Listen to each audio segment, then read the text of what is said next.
The first month of the year has been very eventful for the African continent, from violent protest in Zimbabwe to the political change in the DRC as the country elected a new president. At least 16 African countries will head to the polls this year, including South Africa.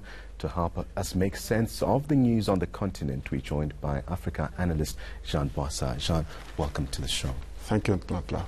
So let's start in the DRC. So finally, the legitimacy of President Felix Tshisekedi has been put to rest by the Constitutional Court. Is this a relief for the people of the DRC? Well, it's a relief in a sense. Thank you to you and to your viewers, first of all. It's a relief in a sense that for the past 60 years we have not had a peaceful transfer of power since 1960 when Patrice Emery Lumumba was assassinated and Laurent Désiré Kabila assassinated. Mobutu had to leave forced by the population. So whether the elections were true, free and fair, that's another question. But the legitimacy, I would take it in the sense that Congo organized the elections itself. It's not financed or funded by an international community. So that is what we are taking for now. But what remains to be done is to deliver the service to the people of the Congo. And that is what is most important. And what do we know about President Tshisekedi? Is this the right man or the man that will finally turn the fate of the country around? Well, President Felix Tshisekedi takes after his father. I think it's more about the popularity of his father that has put him there. As I said, we shall wait the very first 100 days in power and see whether the population is going to get its own share. That is what is important. And what's your take on reports of this of a possible collusion between the former president and the incumbent? Does he have a hand? Does Kabila have a hand? Well, thanks, Ntla. I think the media is also looking out of sensationalism. There's collusion in the United States in the elections of Trump and Hillary Clinton. There are collusion even in the French elections, which is not going well now for President Macron. So I think as Africans, it is important that now we start painting a positive figure regarding our own continent. I was in a conference yesterday, for instance, where we're talking about education, and I'm amazed that until today we are still learning Romeo and Juliet, which is not in terms of the context with what we aspire for as Africans. And what's the general sentiment in that country? Are people optimistic? People are quizzical, first of all, because they want to see the changes they have opted for, which is security in the eastern side, which is food on the table, which is education, and which is jobs. As anywhere else in the world, people want jobs, including the yellow vest in France. They also want jobs. And let's move now to Nigeria. President Muhammadu Buhari is going for a second four-year term. What's your take on that? My take on that, I do believe that once you come into power, you need to have a vision, and the vision might not be more than 5 years, and let's say possibly 6 to 7 years, because you've got 3 years to hold a country, and thereafter you are preparing for elections. So the person who's coming and who's contesting him was also part of the government. What is he bringing as a change?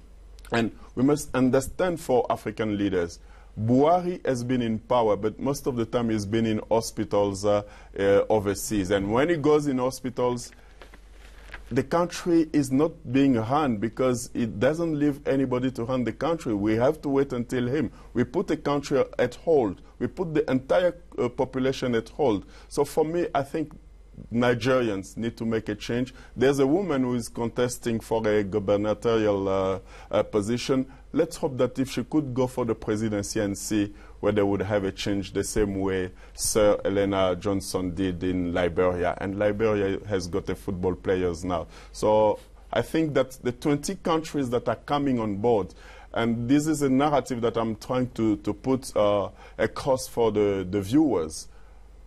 When you have elections, it is the same time what you do for any contract that you sign. We all have a contract to sign. For instance, if you were to be a medical doctor, you have an obligation to make sure that the patient that we are being given is being cured and healed. And that obligation, it's an obligation of means. The second point is that when you have to take a transport, let's say from KwaZulu-Natal to Joburg, there's a contract, and that contract, it's the contract from getting from point A to point B. And that contract means it's a result that you are attaining. If the result is not achieved, you don't reach point B, it means that you're not going to pay. But if you reach point B, you're going to pay. And the same applies to the politicians. The contract throughout Africa is to be able to deliver the service. It's to be able to give to the population what they aim at. Let's take the example, for instance, in Tunisia. You've got the oldest president, 92 years old. Yeah. He has served. What is the vision for that man, for the younger generation that are coming on board with social media, with Facebook, with Twitter? Does even use that? So, same applies in South Africa. We have the oldest political party, and I would say here, there's a link, a bond between the South African population with this liberation movement that's turned itself into a political party, irrespective of all these allegations of corruption, of maladministration. I think that bond is still there because the political party that are coming on board, let's say the EFF, the DA, IFP, they still need to change their narrative because it's not now. I don't foresee that the ANC is going to lose much weight in these coming elections. They might still have a sizable size of power with Tumamina campaign with His Excellency President Cyril Ramaphosa, which is going to be quite interesting to see the development in the next year, in these year elections in May or April. Is the ruling party guaranteed a resounding victory, would you say, in this year's elections? That's what I'm saying, because I remember they have put together that campaign regarding the land issues. And the land issues, it is not only in South Africa. I can go even in the Congo when former president now, Kabila, put on board the mining codes, which has put the international community, the multinational disputes with Russia, because there's the new global order, which we don't see here because we only paint our microcosmic need that is the stomach. So I'm saying this, the land issue is a sensitive matter, which is also in Namibia, which is also in Botswana, which is also in Mozambique, and that land issue might be the turnover for the reviving and the renaissance of Africa, because Africa hasn't been liberated yet. We can talk about election, but there is a topic that is critical that we need to tap on.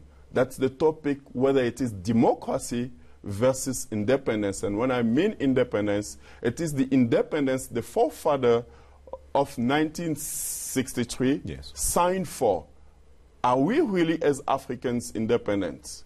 That's a question that we need to ask. If we are not, what have we done wrong within these 60 years or 50 years? And that's why I always say and remind South African, you have a sound democracy now because you had taken longer to fight for this freedom.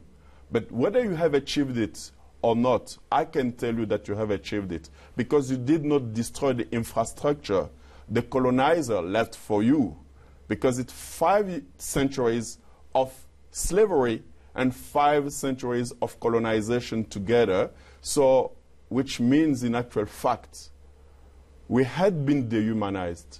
But today you can still fight for. We are running out of time, but I think it's also very important for us to focus on developments in neighboring Zimbabwe. What's the situation right now, especially after that violent crackdown that we saw on protests in recent weeks?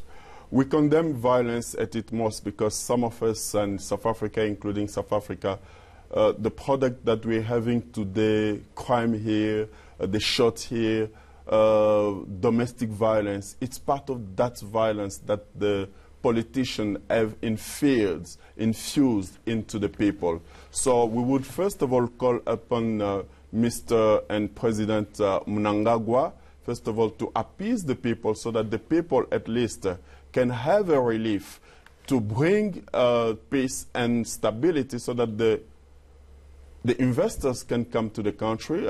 And I'm happy that there should be solidarity between African countries. And let's hope that the new head of the AU is coming from Egypt is going to change the narrative as well in the AU, because that has been a toothless bulldog that do nothing for Africa. And maybe we need to think, to sit and dismantle the African Union and rebuild it in the dream and vision of the forefathers. So Zimbabwe, it's a case on its own, and I don't think it is important for the government to shut down the internet and everything, because people need to communicate with their family. People can still send some money to their family in this disarray of food. And that was the basket of Africa, for God's sake. Bring that agriculture back to Zimbabwe so that it can feed not only Zimbabwe, but the rest of Africa. Same applies to the Congo. Same applies to, there's a positive story, because Senegal is also going to elections with Macky Sall, who has transformed the country into a booming economy and is going for agriculture, education, health. There's positiveness in Africa, and we can feel that 2019 might be the year ahead for that Agenda 2063 for Africa to take over the rest of the world. Well, Jean, thank you very much for your time. That was